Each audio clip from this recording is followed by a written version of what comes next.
100 కోట్ల స్కామ్ ను బయట పెట్టినందుకు ఈ ఆఫీసర్ ని ఏం చేశారో తెలుసా? అలాగే 11 డిఫరెంట్ డ్రైవింగ్ లైసెన్స్ కలిగి ఉన్న వ్యక్తి ఎవరో తెలుసుకుందాం. ఇతను ఒక కార్ వాష్ చేయడానికి 7 లక్షలు ఛార్జ్ చేస్తున్నాడట.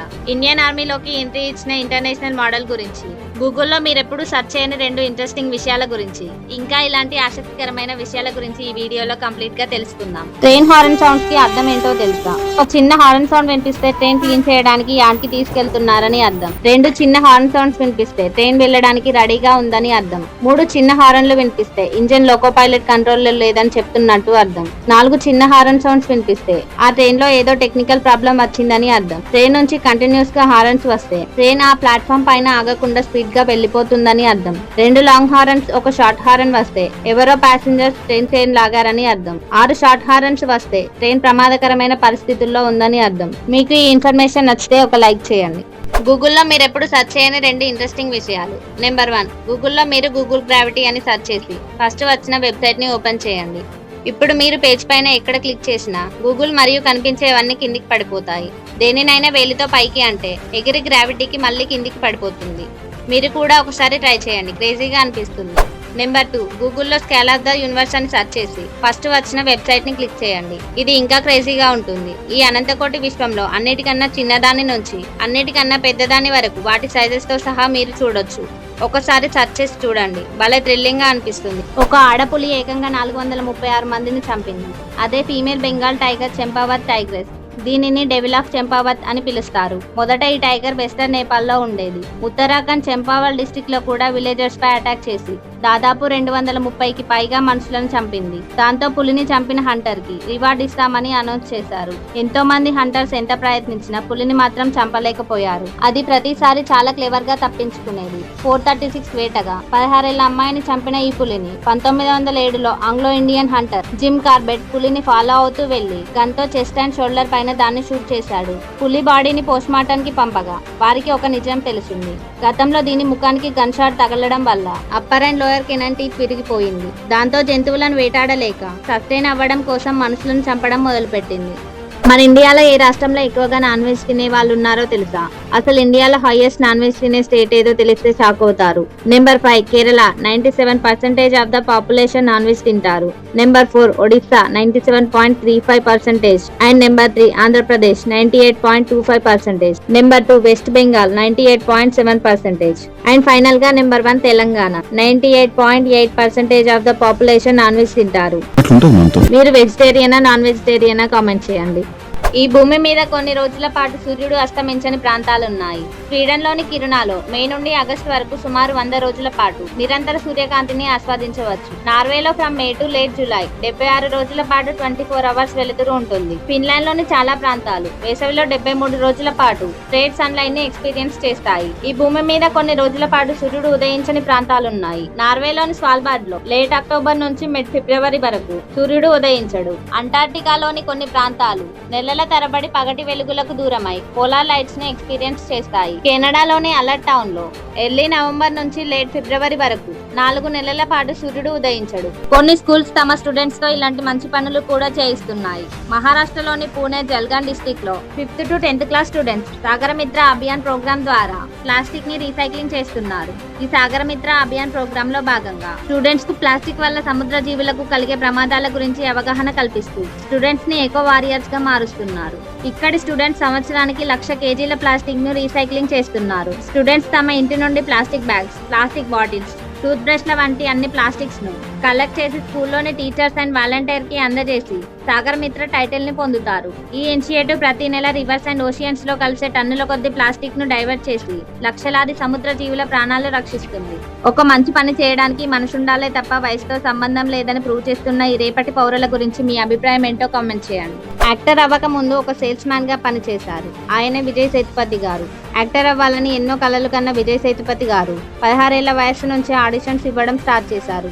కానీ ఎన్నోసార్లు రిజెక్ట్ అయ్యారు. దాంతో కుటుంబాన్ని పోషించడానికి సేల్స్ మ్యాన్ గా, క్యాషియర్ గా అండ్ ఫోన్ బూత్ ఆపరేటర్ గా కూడా పనిచేశారు. ఆ డబ్బులతోనే గ్రాడ్యుయేషన్ కూడా కంప్లీట్ చేశారు. ఆ తర్వాత దుబాయ్ వెళ్లి 3 years అకౌంటెంట్ గా కూడా వర్క్ చేశారు. అక్కడ జాబ్ నచ్చక ఇండియాకు రిటర్న్ వచ్చేశారు. ఆ తర్వాత థియేటర్ గ్రూప్ లో ఒక అకౌంటెంట్ గా జాయిన్ అయ్యాడు. అక్కడ దగ్గర నుంచి యాక్టింగ్ ని అబ్జర్వ్ చేసి పర్ఫెక్ట్ గా యాక్టింగ్ నేర్చుకున్నారు. కెరియర్ స్టార్టింగ్ లోనే ఎన్నో సపోర్టింగ్ రోల్స్ చేశారు. 32 ఏళ్ల వయసులో డెన్మార్క్ పర్వకాట్రు అనే సినిమాతో హీరోగా ఎంట్రీ ఇచ్చారు. ఈ సినిమాకు 3 నేషనల్ అవార్డ్స్ వచ్చాయి. ఈ రోజు తన simplicity and great acting skills తో మక్కల్ సెల్వన్ అనే పేరు తెచ్చుకున్నాడు. మక్కల్ సెల్వన్ అంటే పీపుల్ ట్రెజర్ అని అర్థం.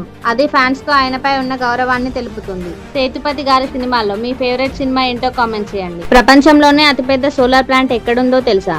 రాజస్థాన్ లోని థార్ డిజర్ట్ లో ఉన్న బాండ్లా అనే గ్రామంలో ఈ అతిపెద్ద సోలార్ ప్లాంట్ ఉంది. ఇక్కడ యావరేజ్ టెంపరేచర్ 46 degrees సెంటీగ్రేడ్ నుండి 48 degrees సెంటీగ్రేడ్ మధ్య ఉంటుంది. ఇక్కడ వెదర్ కండిషన్ మనుషులు జీవించడానికి ఏమాత్రం సూటబుల్ కానప్పటికీ సోలార్ ఎనర్జీ జనరేట్ చేయడానికి ఎంతో సూటబుల్ ప్లేస్ గా మారింది. ఈ సోలార్ ప్లాంట్ ని 10,000 కోట్ల ఖర్చుతో 14,000 ఎకరాల్లో 1 కోటి సోలార్ ప్యానెల్స్ తో నిర్మించారు. ఈ సోలార్ ప్యానెల్స్ సన్లైట్ నుంచి 2245 మెగావాట్ల ఎనర్జీని ప్రొడ్యూస్ చేస్తుంది. ఇక్కడ ఎక్కువగా వేడికాలులు, ఇసుక తుఫాన్లు వస్తూ ఉండడంతో సోలార్ ప్యానెల్స్ పై ఇసుక వచ్చి పడుతూ ఉంటుంది. దాన్ని రోబోట్ సహాయంతో ఇలా క్లీన్ చేస్తూ ఉంటారు. ఈ ఒక్క ప్లాంట్ కి ఏకంగా 13 లక్షల ఇళ్లకు ఎలక్ట్రిసిటీ అందించే పవర్ ఉంది. ఎన్నో ప్రాబ్లమ్స్ కి మెయిన్ రీజన్ గా మారిన ఫ్యూయల్ ఎమిషన్ కి చెక్మేట్ గా మారిన ఈ సోలార్ పవర్ గురించి మీ అభిప్రాయం ఏంటో కామెంట్ చేయండి. జనరల్ గా ఎవరికైనా 1 లేదా 2 డ్రైవింగ్ లైసెన్స్లు ఉంటాయి, కానీ ఈవిడకు మాత్రం ఏకంగా 11 రకాల డిఫరెంట్ డ్రైవింగ్ లైసెన్స్లు ఉన్నాయి. 74 ఏళ్ల ఈ బామ్మగారి పేరు రాధామణి అమ్మగారు. కేరళకు చెందిన మణి అమ్మగారు తన భర్త ఎంకరేజ్మెంట్ తో డ్రైవింగ్ నేర్చుకున్నారు. ఆ తర్వాత భార్యాభర్తలు ఇద్దరు కలిసి A to Z driving school ని స్టార్ట్ చేశారు. కానీ అన్ఫార్చునేటెడ్ గా 2004లో వారి భర్త మరణించారు. దాంతో ఒక్కసారిగా మణి అమ్మగారు ఒంటరైపోయారు, డిప్రెషన్ లోకి వెళ్లిపోయారు. కానీ తను అలా ఉండడం తన భర్తకి అస్సలు నచ్చదు అన్న ఒకే ఒక్క కారణంతో తనని కమ్ముకున్న చీకట్లను చీల్చుకుంటూ బయటకు వచ్చింది. ఆ తర్వాత ఎన్నో ఇబ్బందులను ఎదుర్కొని ఫైనల్ గా A to Z driving school ను మళ్ళీ స్టార్ట్ చేసింది. వీరికి ఇప్పుడు 2 wheelers, 3 wheelers, 4 wheelers, buses, lorries, cranes, tractors, fork lifts, excavators, road rollers and transporting hazardous goods వంటి 11 డిఫరెంట్ డ్రైవింగ్ లైసెన్స్లు ఉన్నాయి. ఇండియాలో 11 డ్రైవింగ్ లైసెన్స్లు కలిగి ఉన్న ఫస్ట్ ఉమెన్ గా రికార్డు కూడా క్రియేట్ చేశారు. అండ్ 2022లో inspirational personality of the year గా గుర్తించబడ్డారు. ఒడిశాలోని పూరి జగన్నాథ్ టెంపుల్ వెనుక ఒక ఇంట్రెస్టింగ్ స్టోరీ ఉంది. ఇంద్రజిమ్న అనే మహారాజుకు జగన్నాథుడు కలలో కనిపించి సముద్ర తీరంలో వేప కొయ్యలు కొట్టుకొస్తాయని వాటితో విగ్రహాలు చేయించాలని ఆదేశిస్తాడు. కానీ వేప కొయ్యలతో విగ్రహాలు చేయడానికి ఎవరు ముందుకు రాకపోవడంతో విగ్రహాలను తయారు చేయడానికి architect of gods Shri Vishwakarma వడ్రంగి రూపంలో వస్తాడు. విగ్రహాలు పూర్తయ్యే వరకు తన పనికి ఆటంకం కలిగించకూడదు అనే కండిషన్ పెట్టి లోపలికి వెళ్తాడు. ఆ తర్వాత గదిలో నుంచి ఎలాంటి శబ్దం రాకపోవడంతో వడ్రంగి చనిపోయి ఉండవచ్చు అని రాణి తొందర పెట్టడంతో రాజు తలుపులు తెరిపించాడు. వారికి అక్కడ శిల్పి కనిపించలేదు, కానీ చేతులు కాళ్ళు లేని సగం చెక్కిన విగ్రహాలు మాత్రం దర్శనమిస్తాయి. ఇక అప్పటి నుంచి అదే రూపంలో ఉన్న చెక్క విగ్రహాలు ఇక్కడ పూజలు అందుకుంటున్నాయి. జనరల్ గా ఒక కార్ వాష్ చేయడానికి 500 నుంచి 1000 రూపాయలు ఛార్జ్ చేస్తారని మనకి తెలుసు, కానీ ఇతను మాత్రం ఏకంగా 7 లక్షలు ఛార్జ్ చేస్తున్నాడు. యూకేకి చెందిన పాల్ డాల్టన్ అనే వ్యక్తి one of the most expensive car washer గా నిలిచాడు. 30 ఏళ్ల ఎక్స్పీరియన్స్ ఉన్న పాల్ తో కార్ వాష్ చేయించుకోవడానికి మిలియనియర్స్ కూడా నెలల తరబడి వెయిట్ చేస్తూ ఉంటారు. మిరాకిల్ డీటెయిల్ అనే పేరుతో పాల్ స్థాపించిన కంపెనీలో ఇతనే బాస్, ఇతనొక్కడే ఎంప్లాయీ. కేవలం లగ్జరీ కార్స్ మాత్రమే వాష్ చేసే పాల్ ఒక కార్ వాష్ చేయడానికి దాదాపు 2 వారాల సమయం తీసుకుంటారు. కార్ని షోరూమ్ నుంచి తీసుకొచ్చినప్పటికంటే కూడా ఇతనితో కార్ వాష్ చేయించుకున్నాకే ఎక్కువ క్లీన్ గా ఉందని కొందరు మిలియనియర్స్ ఇచ్చిన రివ్యూస్ తో బాగా ఫేమస్ అయిపోయాడు. పాల్ కార్ క్లీనింగ్ కోసం హై కాస్ట్ వ్యాక్స్ ని యూజ్ చేస్తాడు. దీని ధర ఒక కంటైనర్ వ్యాక్స్ కి 11 లక్షలకు పైగా ఉంటుంది. తన వద్ద 100కు పైగా క్లీనింగ్ టూల్స్ ఉన్నాయని, ఒక్కొక్క కార్ కి ఒక్కొక్క డిఫరెంట్ ప్రెషర్ గన్ యూజ్ చేస్తానని తెలిపాడు. కార్ వాష్ తర్వాత కార్ సర్ఫేస్ పై మార్క్స్ ఆర్ క్రాషెస్ ఏమైనా ఉన్నాయా అని చూడడానికి మ్యాగ్నిఫైయింగ్ గ్లాసెస్ తో ఇన్స్పెక్షన్ చేస్తాడు. ఓవరాల్ గా మోస్ట్ ఎక్స్పెన్సివ్ కార్ వాషర్ గురించి మీ అభిప్రాయం ఏంటో కామెంట్ చేయండి. 100 కోట్ల స్కామ్ ను బయట పెట్టినందుకు ఈ ఆఫీసర్ ను సస్పెండ్ చేశారు. వారే యూపీకి చెందిన ethical and very honest officer Rinku Singh Rahi గారు. ఒక మధ్యతరగతి కుటుంబంలో పుట్టిన రింకు గారు కష్టపడి చదివి 2008లో స్టేట్ లెవెల్ PCS క్లియర్ చేసి డిస్ట్రిక్ట్ సోషల్ వెల్ఫేర్ ఆఫీసర్ గా జాయిన్ అయ్యాడు. వెల్ఫేర్ స్కీమ్స్ కి గవర్నమెంట్ ప్రొవైడ్ చేస్తున్న ఫండ్స్ ను దారి మళ్లిస్తున్నారని గ్రహించి ఎంక్వైరీ చేస్తే 100 కోట్ల స్కామ్ బయటపడింది. దాంతో ఆ ఎంక్వైరీ ఆపాలని యూపీ మాఫియా భయపెట్టింది. చివరికి 2008 లో మర్డర్ అటెంప్ట్ కూడా చేశారు. దాంతో ఫేస్ డ్యామేజ్ అయి రైట్ ఐ అండ్ హియరింగ్ కెపాసిటీని కోల్పోయాడు. స్టేట్ లెవెల్ పోస్టింగ్ తో ఇలాంటి మాఫియాను ఏమీ చేయలేము అని గ్రహించి 40 ఏళ్ల వయసులో ఫిజికల్లీ ఛాలెంజ్డ్ కోటాలో యూపీఎస్సీకి ప్రిపేర్ అయ్యి ఎగ్జామ్ రాస్తాడు. దాంతో 2022 యూపీఎస్సీ సివిల్ సర్వీసెస్ ఎగ్జామినేషన్ లో 683వ ర్యాంక్ సాధించి యూపీఎస్సీ క్రాక్ చేశాడు. 15 ఏళ్ల తర్వాత తనను చిత్రహింసలు పెట్టిన అదే ప్లేస్ కి మళ్ళీ ఒక ఐఏఎస్ ఆఫీసర్ గా అపాయింట్ అయ్యాడు. ప్రపంచంలోని 8th బిగ్గెస్ట్ బ్యాంక్ అండ్ ఇండియాలో నెంబర్ 1 బ్యాంక్ గా నిలిచింది హెచ్డిఎఫ్సి బ్యాంక్. గుజరాత్ కు చెందిన హస్ముఖ్ భాయ్ పారేఖ్ గారు ఐసిఐసిఐలో చైర్మన్ అండ్ మేనేజింగ్ డైరెక్టర్ గా పనిచేసి 1976 లో రిటైర్ అయ్యారు. ఆ తర్వాత 1977 లో HDFC housing development finance corporation limited కంపెనీని స్థాపించి మొదటి హౌస్ లోన్ గా 30,000 రూపాయలను అందించారు. మన ఇండియాలో హోమ్ లోన్స్ ప్రొవైడ్ చేసిన ఫస్ట్ కంపెనీ కూడా హెచ్డిఎఫ్సిఏ. ఇక అప్పటి నుంచి ఇండియాలో హోమ్ లోన్స్ తీసుకొని నెలసరి వాయిదాలలో చెల్లించడం మొదలైంది. ఆ తర్వాత లిబరలైజేషన్ ఆఫ్ ఇండియన్ బ్యాంకింగ్ ఇండస్ట్రీలో భాగంగా 1994 లో హెచ్డిఎఫ్సి బ్యాంక్ ఏర్పడింది. ప్రస్తుతం 4088 సిటీలలో 9,092 బ్రాంచెస్ తో 2 లక్షలకు పైగా ఎంప్లాయీస్ ఉన్నారు. ఇండియాలో first SMS based mobile banking, first international debit card launch చేసింది కూడా హెచ్డిఎఫ్సిఏ. ఐసిఐసిఐ నుంచి రిటైర్ అయిన తర్వాత ఎన్నో సవాళ్లను ఎదుర్కొని ఫైనల్ గా హెచ్డిఎఫ్సిని స్థాపించి ఇండియన్ ఫైనాన్స్ హిస్టరీలోనే మైలురాయిగా నిలిచిన హస్ముఖ్ భాయ్ పారేఖ్ గారిని 1992 లో భారత ప్రభుత్వం పద్మభూషణ్ అవార్డుతో సత్కరించింది. 2023లో మిస్ ఇంటర్నేషనల్ ఇండియా టైటిల్ ను గెలిచిన Kashish Methwani October 2022 defence exam CDS లో ఏకంగా ఆల్ ఇండియా సెకండ్ ర్యాంక్ సాధించింది. పూణేకు చెందిన 23 ఏళ్ల ఈ అమ్మాయి ఇప్పుడు ఇండియన్ ఆర్మీలోకి ఆఫీసర్ గా ఎంట్రీ ఇవ్వనుంది.